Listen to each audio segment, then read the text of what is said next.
Authors Unplugged. I'm so happy that you're here to join us this week. We've got USA Today bestselling author Mary Lancaster and Laura Landon with us this week. Hi, ladies. Thanks for taking the time. Hi, nice to be here again. And we're all over the world, and we're all in different time zones. So it was great that we could manage to all get together like this. I really appreciate it. So we've got 3 releases this week for Dragonblade books. Mary, your book released first this week, and it's debauchery. It's debauchery, the Earl, and there have been talks about what you should do with marbles and abs and things. Marbles. Yes. I was just thinking you could just roll and see where it went. I mean. Well, you wouldn't mind. Well, but it's book 4 in the Gentleman of Pleasure series, which is a spinoff from your Pleasure Garden series. I think we've talked about that one before. Yes. Can you tell us a little bit about the book? Well, yes. The Earl concerned is the Earl of Carlton, and he's been sort of hanging around on the edges of some of the other books, just sort of looking handsome and bored and being a bit rakish and stuff. But now, oh, sorry, that's my dog. Anyway, yes, he's fed up with life. He's a bit bored. He doesn't know what to do with himself. He feels he's done everything. His estates sort of run themselves, and he doesn't want to get married for reasons that come out during the book. He's got no real purpose in his life. So in a moment of just what'll I do with myself, he decides to go to Maida Pleasure Gardens, like a lot of my heroes seem to do these days. And there he's approached by a girl who asks him to dance, which is unusual enough to get his attention. Anyway, being who he is, he manages to entice her up to his room at the nearby hotel. And there she pulls a gun on him and tells him he has to marry her sister, which is a bit of a surprise to him because he doesn't know who her sister is or indeed who she is. And although he's a bit of a bad lad, he does take a bit of care, and he doesn't think he should have any children because the reason he is supposed to marry her sister is because her sister is supposed to be carrying his baby. But it turns out that the sister has just because our heroine is sort of nagging her, who's the father? Who's the father? And she won't say. And eventually she says, it's the Earl of Carlton. But she's just said this to get her off her back and leave her alone. And it isn't him. But he's curious by this stage. So he decides to help find out who the father is and try and make things right. And it takes a shine to her. And from then on, things just go from sort of strength to strength. And then obviously they fall in love. But I'm not going to tell you anymore. So you don't you don't want the whole story here. So of course they fall in love. I was It's kind of the whole point. I was assuming that part. But I did really love when I was reading the blurb, the idea that it's a secret baby story without it being his secret baby. Yes, it's not his. I'm curious that her sister would just pull some like just some guy out of her hat and say, it's that guy. So yes. It sounds like lots of fun. And it's the last planned book, or the last book for now in the Gentleman of Pleasure series. Yes, it's the final book in the series. But a lot of people have said to me, tell me there's going to be more of them. But I haven't planned anymore, but you never know. They're flame line, is that right?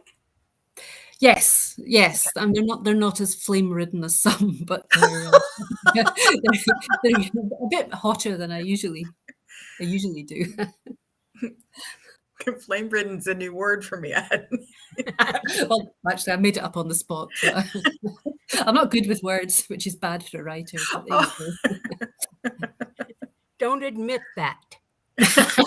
No, bad move. I was going to say, if you don't say it, we don't know. But, well, it sounds like so much fun, and I loved these released really quickly. So it feels like there's always been a Gentleman of Pleasure coming across yes. my desk, and the covers for these are really fun. Gorgeous. So yes, they are. So wonderful. Well, Laura, your book is the second book in the Men of Valor series, and it's A Love That Knows No Bounds. Is that right? Yes. And you actually have a secret baby who's not a baby anymore. No. He's, I think, 5 years old. now. And the father, my hero, his father threatened to make him go into the clergy, which, if you know my hero, that's not where he belongs. And so he left and took the first ship out of London to go join the war. This takes place in the 1850s. And so the Crimean War is going on. And so he just leaves. Well, he leaves his significant other, his friend, and she happens to be pregnant. And that's pretty significant, Laura. Yeah. They were going to get married, but he had to leave really fast or go into the clergy, and he refused to do that. So he went in, he joined Her Majesty's service, and he served in the war. Well, he comes back 5 years later, 3 years later, but he doesn't find her till 5 years later. And she happens to, her father kicked her out of the house when they realized she was pregnant. And so she went to this home for unwed mothers. And that's where she had her baby. And of course, she's very intelligent. So she stayed to help them at the orphanage and foundling home where she was living. And now she runs the foundling home and the orphanage. And he comes there, not expecting to see her, and her not expecting to see him. And that's where the story starts. And then we get a second chance, too. Oh, we get a second chance. Yes, we do. Although I love the idea of a second chance in theory. Say what? I love the idea of a second chance in theory, but I think if I were her, I'd be kind of mad. So. Oh, she is. Oh, it's not happy in Happysville for a long time. Yes. And she does not want him to know about this little boy because he'll take it. Yeah. And even though it's not titled, it's not, she knows the kind of man he is, and he will want to raise it. And so she doesn't let him know about it. So that's my story, and I'm sticking to it. I was going to say, you're dealing with a lot of heady subjects there. Wait till we get into his heady subjects. Yes, he is a spy for Her Majesty's service. And yes, so he's got a secret motive for being there. He didn't just show up, but he can't tell her what it is, of course. And so everybody's hiding things. I always have too much going on in my head, and they go down into my books, and it's like, how do I fit all this in? But I do it. Well, yes. I'm glad that the series is called Men of Valor, because at least that way we know that there is an honorable outcome at the end. Yes, there is. Yes, there is. That sounds like so much fun. How many other books are planned in that series? There are 2 more. It's a 4-book series. Do we have a release date for the 3rd book yet? No, I don't, but I'm hoping I hear pretty soon. Yeah. And we'll make the pre-order announcement on the Dragonblade page as soon as we get the release date for it. So yes, everybody will know when it's coming. Yes. Awesome. But ladies, those sound like a lot of fun and kind of a reverse secret baby thing, which was an unexpected thing when I was putting together the notes for the talk. We had a 3rd book that released this week. Alexa Aston has another book in her second. It's the 5th book in the Second Sons of London series. There are 2 more planned in that series. And this one has it's 2 pieces about the Duke, and it's got an unexpected Duke, and then a volunteer governess and 2 rowdy nephews. So that one sounds like a lot of fun too. So if you haven't had a chance to grab that one, you can grab it as well. So Alexa couldn't be here to talk to us. We'll catch up with her in another time. But Laura, you were talking about how you have so much stuff going on in your head. Do you I don't mean just generally, I mean like do you plot your novels out before you write them, or do you fly by the seat of your pants, or do you have a combination of There are certain things I have to know. I have to know the inciting incident. I have to know the black moment. And then it's seat of my pants from one end to the other. Yeah. And sometimes, this was only supposed to be a 3-book series, but sometimes things just happen. And a 4th character came in and he said, "What about me? I need my book." And I thought, "Oh, but I don't know what your book is." And he said, "Well, figure it out. I want my book." And so I did, and so he's the 4th book in the series. We haven't met him yet, but we'll meet him in the next book. Oh, cool. Yes. Well, an inciting incident and a black moment gives you pretty much juice to figure out how to get from one to the other. There's a lot of energy and pacing built into knowing those 2 things. There's those 2 things I have to know. If I don't know how it starts and I don't know how it ends, then I'm, I have to know those. Sometimes I have a really hard time figuring it out too. And so I have to rely on my friends. Oh, it's a good thing I have friends. Yes, I have to rely on my friends so they tell me how it ends, where my black moment is. Yes. So, yeah, I fly by the seat of my pants. And sometimes my characters surprise me to death. But that's what makes it interesting, isn't it? Yes. I like that part of it, that kind of figuring things out. Mary, do you plot? Very, very vaguely. I have a starting point and some characters, and I have a vague idea where I want it to end, but it doesn't always go that way. So my ending's a bit more fluid. But anyway, we stagger through it, and the characters don't always do, like Laura was saying, they don't always do what you want them to do. But That's right. We get there in the end, one way or another. So I'm pretty much a pantster, though, I suppose. When it's a spin-off series, a plotter, and I'm sorry. I have a friend who is a plotter, big time, and I think by the time I get done plotting, I know the whole story. So then I don't need to tell it. And there's less incentive to actually write it. I've already figured it out. So I like that spontaneity, that flow. Discovery. Yeah. Yes, I do. I like that. Yeah, that makes sense. That makes sense. So when Mary, when you have a spin-off series like the Gentleman of Pleasure from the Pleasure Garden series, where you already have the world created and the characters created, is it a little bit easier to work your way through the story?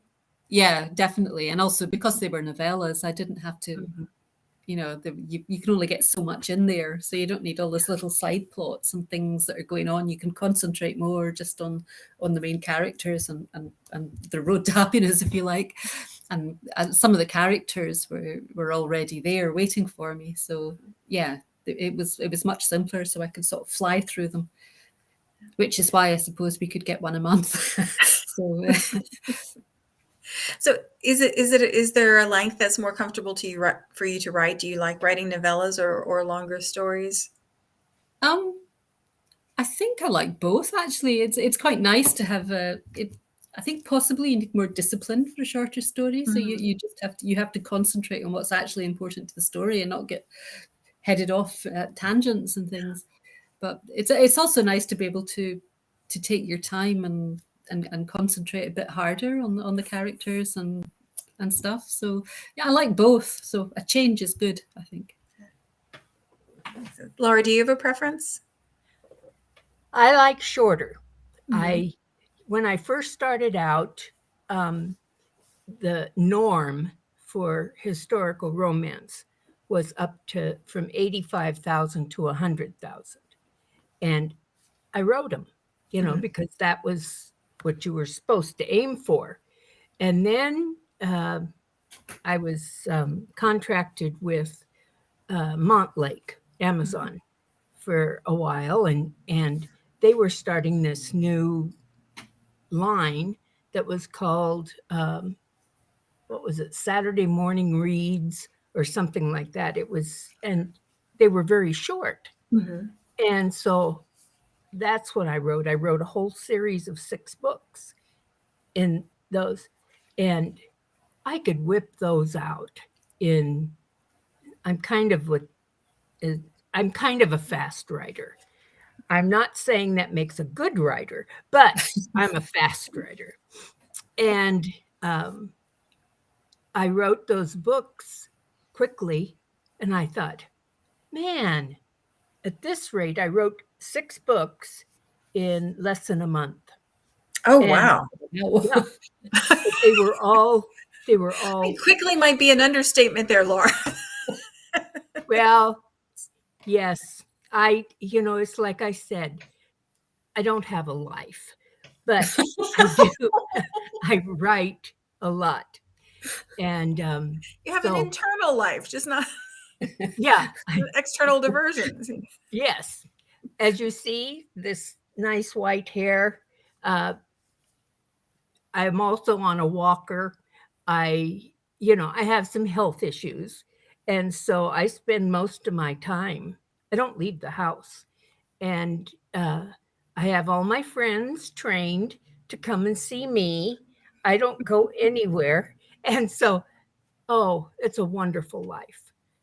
I spend most of my time writing in bed because I have back problems. And that has saved me. I mean, when you're in bed, you just keep writing.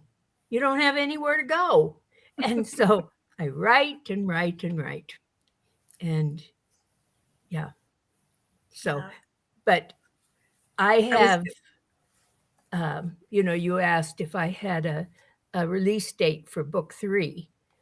Book 3 is in. I don't have a release date yet. Book 4 is in. I don't have a release date for that yet. And I have now started on a new series. And the first book is done. I'm ready to send it in. But I think, if I send in too many books, maybe I'll confuse them.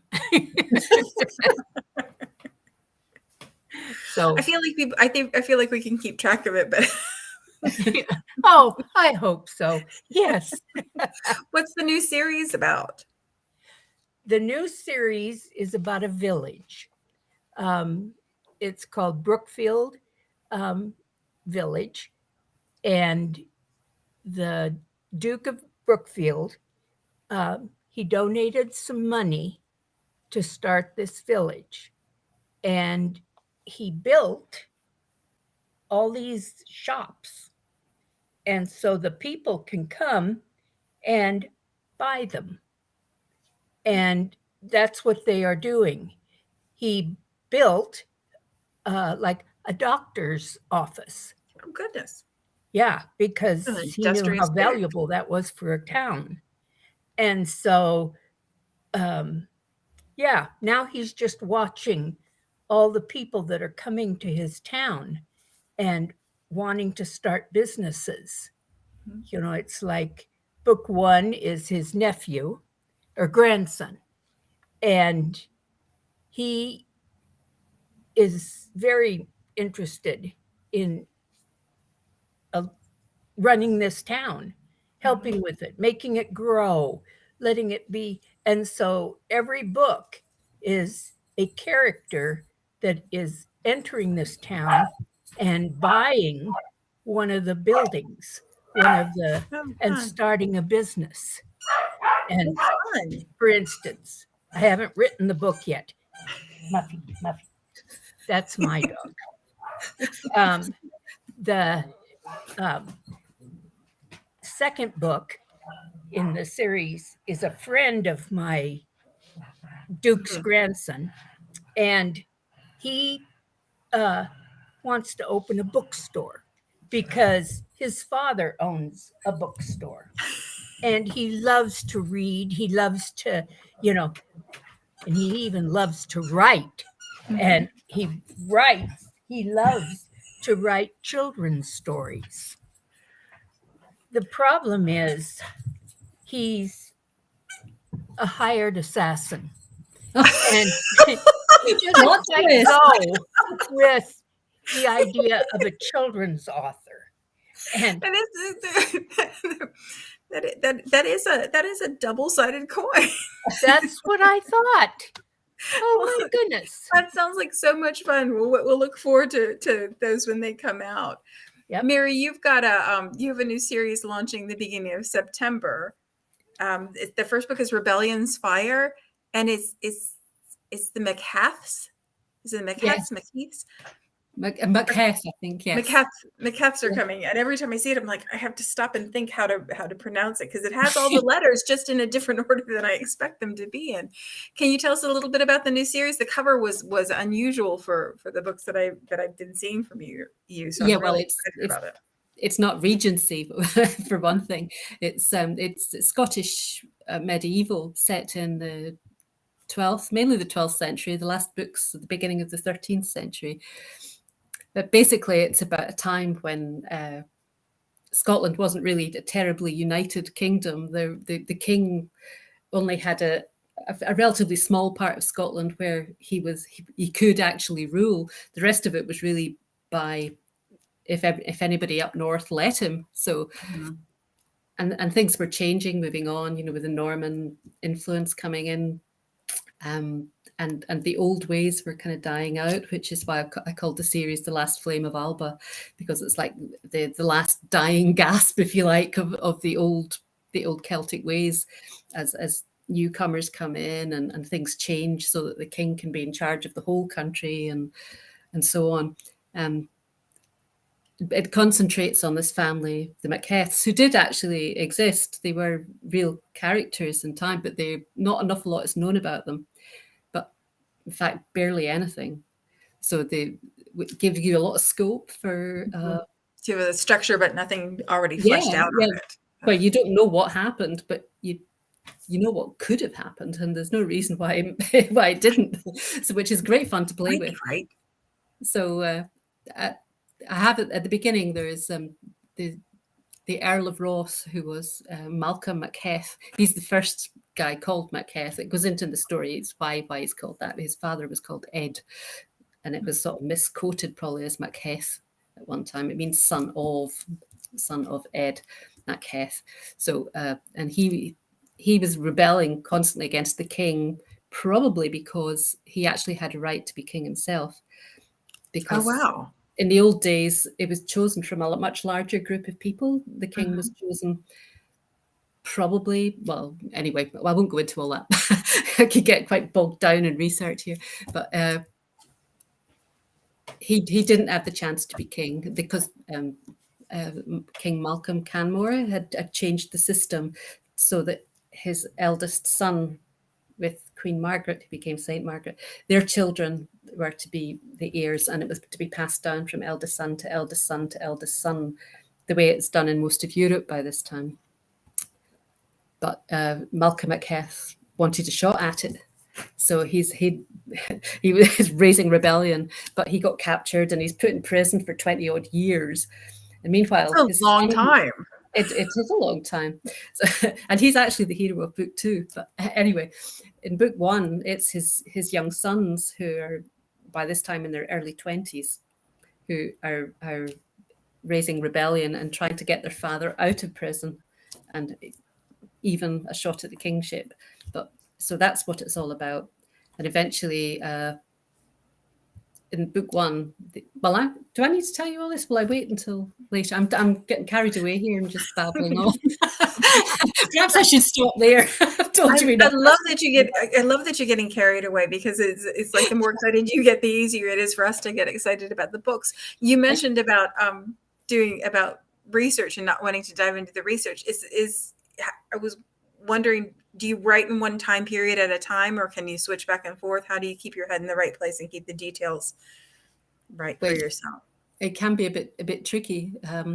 I should also have said the first 2 books in this series, I actually self-published them originally, and then Dragonblade took them on with some extra stuff added, and book 3 will be completely new. So I wrote these first 2 books several years ago now. Oh, so you have to figure out how to get back the whole way into the series too. Yeah. So I had basically reading all the stuff that I'd read before all over again, and a bit more as well, just to try and make sure I'd got everything straight again. And I was learning more all the time, because you don't know when to stop sometimes. Yeah. You're in Scotland, right? Yes. Yeah. Are you able to visit places that you can write about? Yeah, I can do. Yeah. I mean, some of the places I obviously know anyway. But during lockdown, it was a bit harder. But I mean, there's nothing like that now. There's nothing to stop me going anywhere. So yeah. Wonderful. Well, it sounds like there's lots of interesting stuff coming. I'm excited for all the new things, but especially the family that now has a history that they didn't know that they had. So it's kind of finger of God stuff there, Mary. Can't help it. Are either of you ladies in any of the collections that are coming up? The Dickon Winter or the Midnight Requiem, the Halloween collection? Yeah, Midnight Requiem, I have a story in. That one's coming in October, the Halloween collection. I was starting to get excited about that one. So is it connected to any of your other series, or is it a standalone? It's connected to Crime and Passion series. Oh, okay. Yeah. There's the original couple from that who are always solving crimes of one sort or another. So they're back. I was going to say, I remember that series, but it was not that long ago. There's just been so many books in between. Yes. So they've got a bit of a ghostly mystery to solve this time. Oh, cool. Cool. Well, ladies, thanks so much for taking the time to talk to me this week. I really appreciate it. It's been a delight to hear about your books and to hear about the upcoming things. And there's lots to look forward to. Thank you. So I'll put the links to all the books in the comments in the chat. So if you haven't gotten them yet, you can grab them for yourselves. The Dragonblade books are the very best deal, pre-order period and release. So you want to make sure you get them right away. And we will be back here the same time next week. Thanks again, ladies, for taking the time to talk. I appreciate it. Thank you. Thank you, Evelyn. Bye. Bye. Bye.